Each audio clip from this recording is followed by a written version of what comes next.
guys. That was pretty horrible. Let's try it again. Hello! Yeah. I'm so excited to be in this city. It's like the first time I'm actually conscious in this town. Yeah, because last time I came here, I woke up. I was actually in Riga. I woke up in there. I had no idea I was there. Then we ended up here. I still didn't know where we were. I thought we were in Helsinki, and then, yeah. So I'm really happy to be here and all alive. My name is Kayvan, and I just want to show my fluent Lithuanian, if that even works. Does that work? Is that okay? Yeah. How do you say that? Okay, sexy. All right, cool. So what I do is I do a lot of things. One is that I run an event called Challengers. It's a pretty crazy event in Barcelona. It's very curated towards curious people. Like if you're crazy, you feel like you're curious, come there. If you're not, please do not show up. So what I'm here to talk about is future of work. The screen is not so good as I'm pretty ugly. Maybe we can just turn off the spotlights. Can we just, hey, technical guy? Hola? Can you just turn off the spotlights so we can see the screen better? Maybe that's better. Just turn them off. They don't need to see me. They need to see the screen. That's probably better. No? He doesn't want to do it? Just the spotlights? Can you turn? Hey, no? Yeah, just turn them off. We don't need them. That's better. There we go, yeah? Okay, cool. So I'm here to talk about future of work. So how do we start making money in the early days when everyone knows it, I mean, but really do you know how do you make money? Like how do we actually got paid in the beginning? Romans started way back in the days when they paid actually their slaves and some of the soldiers in salt. Salt became their currency, and that became also the way they paid, and that salt became salarium, and so it's salary. Traditional work in our history, our fathers, our grandfathers, the way they got work was either you need to know someone, you need to be really good at getting the job, or you need to have sex with someone, or you need to bribe someone, you need to take someone as a hostage, or something like that. But you will get a job, luckily in a low position, unless your family is a high position. And once you do get the job, you might get it really wrong. I mean, there's really not a really wrong way of doing things. But if you have one job, I mean, just get it done. Just focus on what you're really good at, and don't screw up something like this. So, and traditionally in what we live in right now is that we have 9 to 5. 9 to 5. Everyone knows that in Anglo-Saxon countries, mostly capitalism countries, it's all about 9 to 5. 9 to 5. You have 1 hour break, just get it done, work like a rat, and then out of there. The 9 to 8 is where I live. I live in Spain. It's 9 to 8 p.m. Maybe sometimes it's 9 to 9 p.m. or 9 to 10 p.m. You leave when your bosses leave, and you leave without any brain activity in your head because you just do whatever you've been told. You have no creativity. You have no way of getting things done efficiently. So you're there almost 12 hours a day. That happens in Spain right now. Horrible things is happening in work. Really, really shitty things. They're fixed roles. You know this. I mean, you're gonna nod with me as well. You got fixed roles. You have no creativity allowance. You have no idea how the hierarchy really works because it's like you would just get on the top of the hierarchy if you only know the right person or you really, really, really shine through something very spectacular. Then you have really horrible words like biennial performance reviews, predefined ladders, feedbacks are not welcome and get buried. If you even dare to give a feedback in Spain to a boss, he'll think that you're criticizing him and he'll fire you. Yeah, it's really horrible. Avoiding responsibility is one of the worst things in the world. If you get a job, don't avoid responsibility unless you work in Spain. And then one of the things that's really, really bad is that you definitely know what I'm talking about. If you're really young, you're a student, back in the days when I was working in Pizza Hut, I was getting micromanaged all the time. I felt like I was really, really under scrutiny. And it was the worst thing in the world to be micromanaged. But bosses love that. Really, really power-hungry people love micromanaging. And one of the worst things that where companies lose money, probably Martin from the next one will agree, is the slow onboarding. It's really, really bad. Like it takes ages to bring a new employee to the run, to know exactly what's going on, to know exactly like how do I sell, how do I market. It's really, really slow because you got to go through crap load of stuff that is not necessary. How to open a door, health and safety. Like these things are really unnecessary. Just get things done. So right now, one of the worst things beyond everything else that was previously is really hiring a talent and telling them what to do. There's nothing worse than this.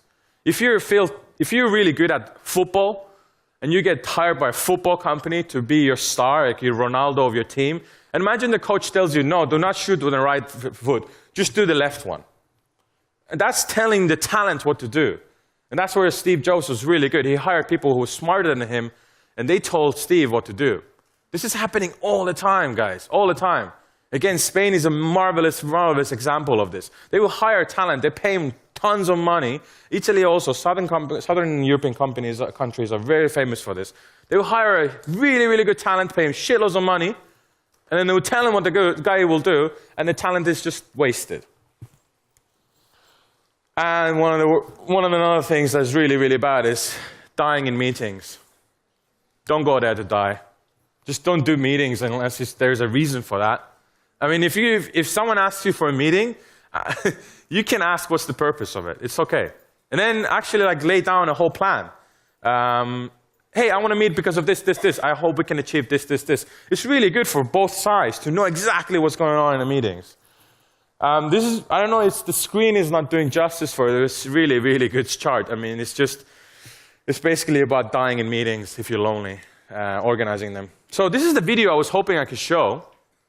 Can we show it? Does it work? Yes. Does it have music? It does have music, though.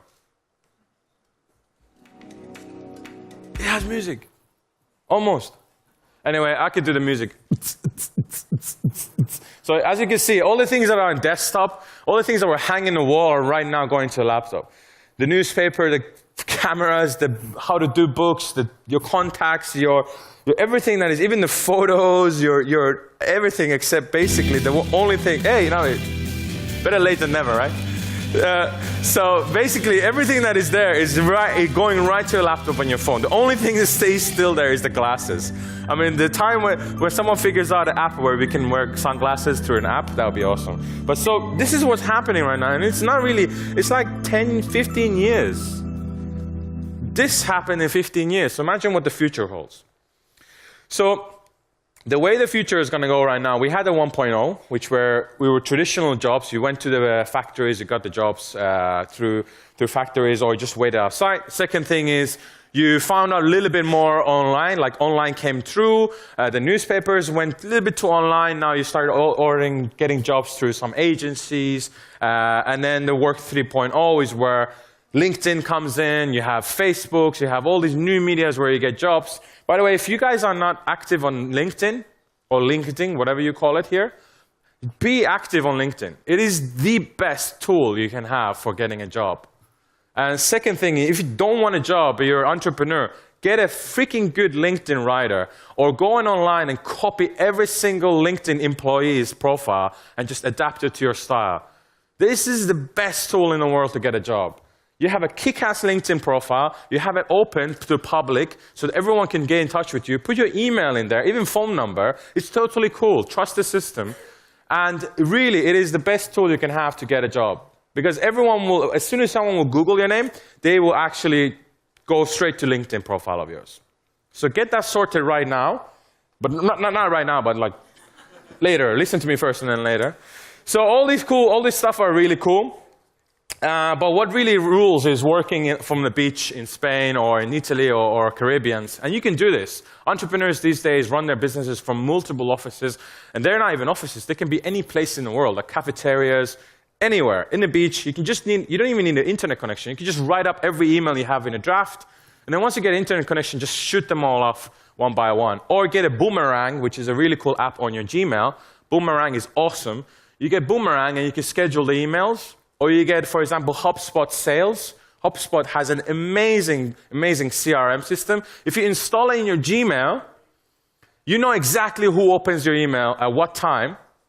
Not only that, but you know how many links they clicked on. And then above that, once they click on the link, you know exactly how many times they shared your email through. So if they say, oh, I never opened your email, or hey, I didn't check your stuff, you know they're lying because you have the HubSpot Sales CRM. It's really good. So what's right now happening in a lot of ways in current way of working is you can work for multiple employers. At the same time, you set the pace, you set the price, you prioritize exactly what you want to get first. If you're really good at programming, If you're really good at making logos or writing content, even in Lithuanian or Russian or English or Spanish, you set the tone because you are the talent that they hire. So setting up an online profile at LinkedIn, just being a consultant there, for example, just saying, hey, I'm an expert in writing content for presentations on stage. People will contact you, just find out your price ranges. Start really small, start really low, and then just keep on growing once you get more and more experience. But you can work at the same time for 5 or 7 or even more employers. And this is one of the things that is making companies really, really strong these days, like startup companies. It's a network of teams. So it's really not like corporations are really good at screwing things up, like Sony, where they have like 4 or 5 teams working on an iPod killer at the same time. And then a few months later, they launched all those 4 or 5 music players at the same time, competing against each other and not against iPod. So obviously losing. So it's just work in the teams and forget the department structure. One of the most important things in the Work 3.0 is really the short onboarding process. It's no longer the 45 days or 50 days. It's just 2 or 3 days. Really. It's just small. It's really short. First day, what can you do? I can do all these things. Okay, awesome. Second thing, what do we need to do? All these things. Third day, can you get this done by when? Yes. Fourth day, you're already running. You know, it's just really, really short. Bam, bam, bam. Getting stuff done is really, really important. And diversity is the most important thing. Right now, in the most successful companies are very diverse. Not only like ethnicity or religion, but also like disabled people can now work from anywhere in the world. They don't need to come to your office anymore.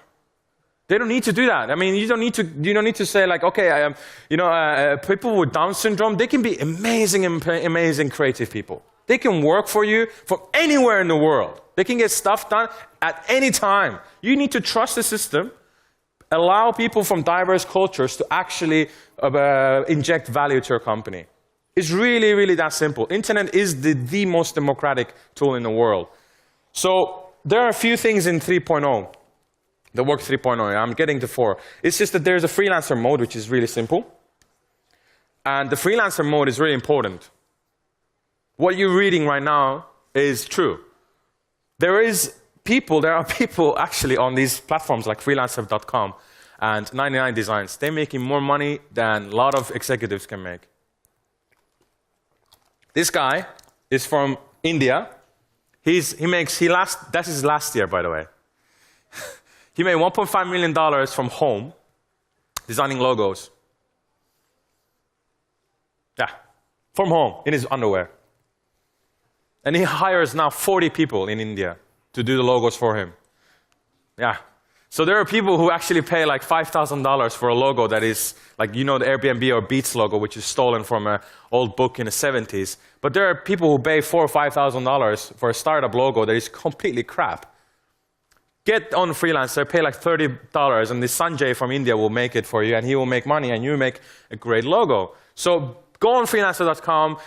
Go on 99 Designs. These kind of platforms can enable you to get more experience and also get on the ladder. This is guest mode. The guest mode is really, really important as well. It's where a lot of event organizers, a lot of tech companies are dealing in guest mode. So they become like extended family member of organizations. So test grounds for future launches. So when in the beginning I was introduced, like I love events a lot. I organize events, but mostly I'm really, really deep into events because events is like the best place to meet people and also talent.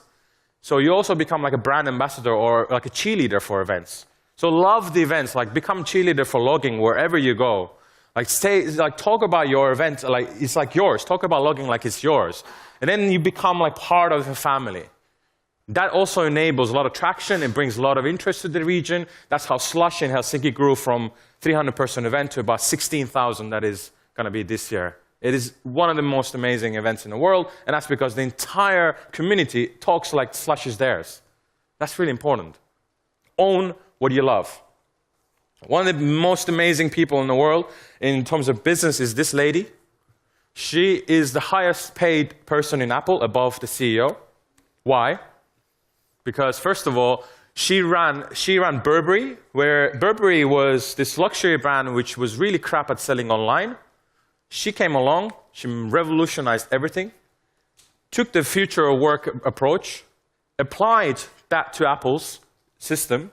So if you went to Apple's stores like 2 or 3 years ago, you might have like waited a long time, someone come in and serve you, etc. You want the phone, you have to go to wait in the queue to buy, etc. Today, because of Angular, you just go there, anyone who comes, they can sell their laptop to you right there in the machine. You don't need to wait in the queue, the laptop will come to you.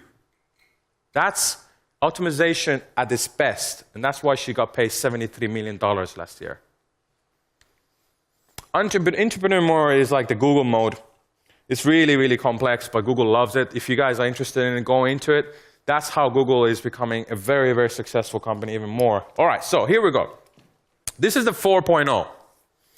This is the 4.0 right now is where social star economy is at its best. So, brand ambassadors. There are people online. If you have an Instagram account, LinkedIn, Twitter, or something, even if you have over 2,000 followers, or even if you have like more traction than, let's say, in a day you got 60 or 70 or 80 likes in your photos on your posts, you can become a brand ambassador to something that you're really passionate about. You can make a lot of money out of that. Not only a lot of money, but you can hire people who can do it for you. Crazy, right? All right, listen to this. There's this guy called Arvind Lal. Google this guy as soon as you can after this talk. No, hey, stop it.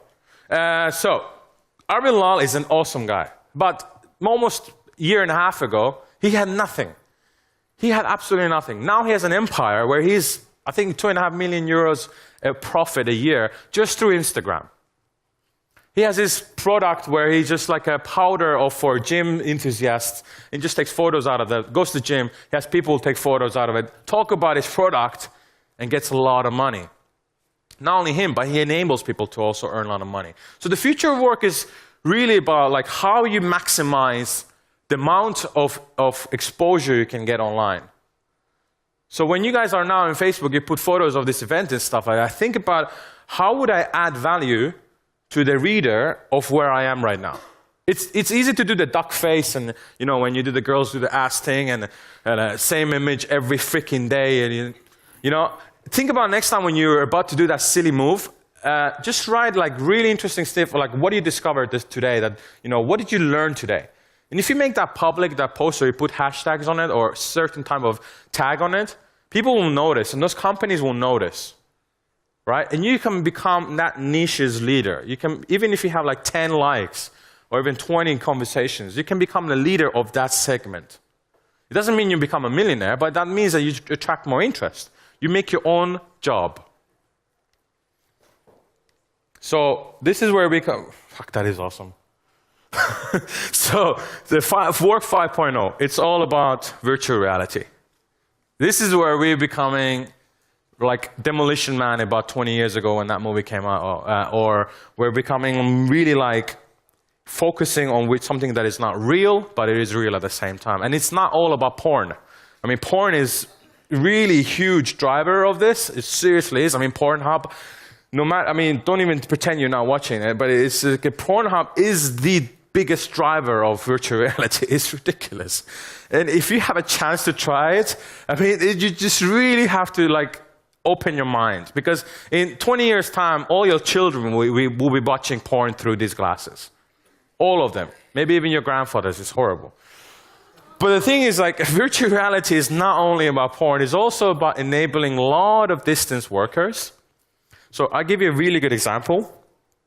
Right now, a company in Germany, a car maker, a Daimler, will design their cars at the same time through virtual reality. They're just experimenting it.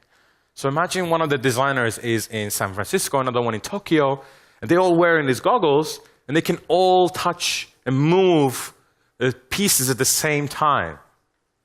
So let that sink in for just 1 second. You're designing a car at the same time with multiple people wearing glasses and not watching the screen. You're actually moving around. You're looking up. You're taking the piece down. You're correcting information. This is going to happen. And it's already happening, but the most beautiful thing about this is it's going to create everyone here possibility. So you can literally design a dress for a fashion design, for a fashion brand here in Vilnius, and that client can be like in Paris. But you can see each other, move pieces, design it, is spectacular. The amount of possibilities there are right now is unbelievable. So when we were about like maybe 70 years ago when they were building Empire State Building, you actually had to climb up there like these crazy people and actually build the whole thing. How boring. Now you could just do virtual reality building. You can build an entire structure in virtual reality world, test its possibilities and how it debates against wind and earthquakes. But the most important thing is you can see the whole real thing.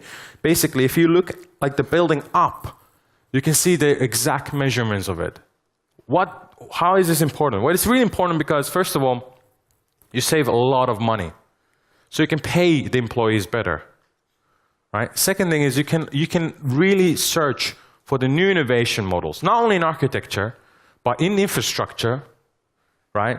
For example, if you now want to build a road from here to, let's say, Helsinki, which is not really possible. All right, from here to Tallinn, you can exactly see how that road will turn, where's the inclinations of it, all with virtual reality, right?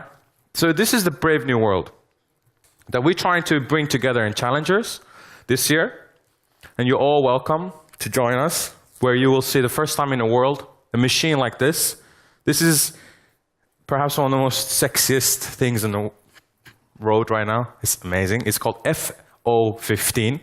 Mercedes-Benz's incalculable amount of money they put on this. They won't even tell anyone how much it is worth, but this car is exactly the reason I'm here. It's the future of transportation. It's the future of work. People design it from multiple countries at the same time. And it's going to be, for the first time ever, you can see it, and you can touch it, you can go inside. It's just a spectacular car. Look at that. This is not only important for people who drive cars, but it's also important for you because you can work while this car is driving around.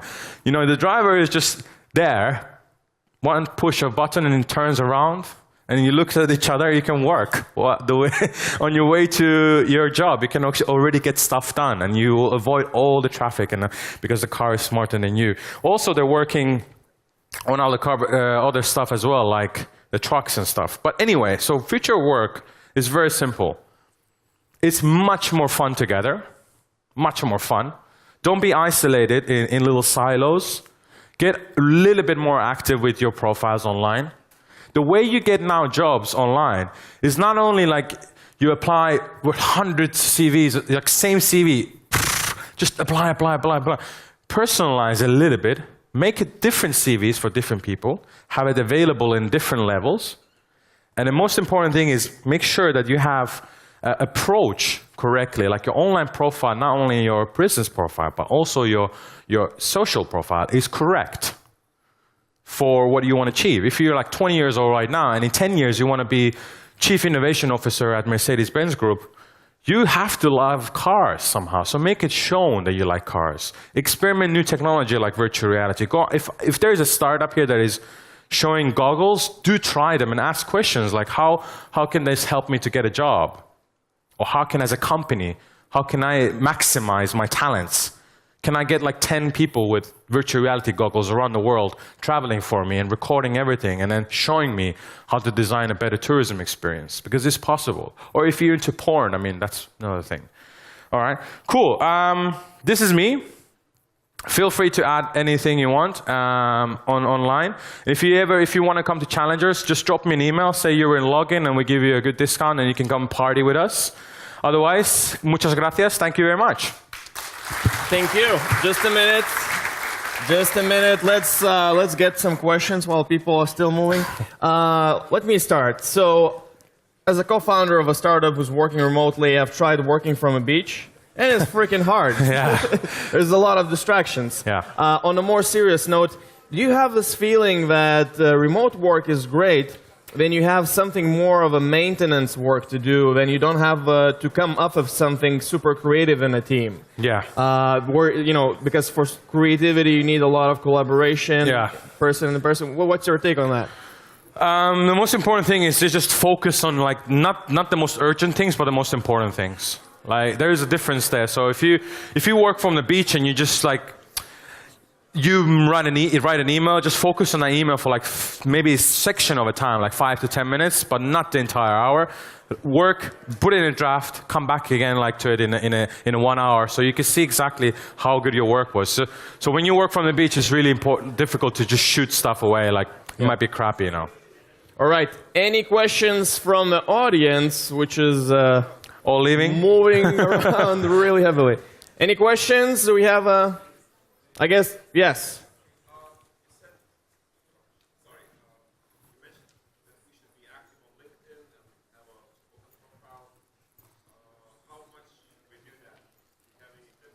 Yeah, a really good tip is to find a LinkedIn employee. Like just go on LinkedIn and find like the company LinkedIn, and then check their employees' descriptions, how they sell themselves. They're the best at it. So does that make sense? So for example, really good lady from LinkedIn is a chief marketing officer, I think, if she's still there. Just go online, search for a chief marketing officer or any officer of LinkedIn or any director level, and just learn from them. And then just copy that like idea, the style, with your own content. So it's really important that you get that right, because you can't just copy blatantly. Just don't take everything and then paste it. But for example, if the person says, the way they sell it, they don't say, I am, I did. They say, no, I was part of it, or we did. You know, so it's very, very delicate the way they put it. And you need to think like an American or British in that sense. Cool. Well, thank you very much. Anyone who's interested, I guess, can reach you via contacts. Yeah, thanks so much, guys. Ciao. All right. Thank you.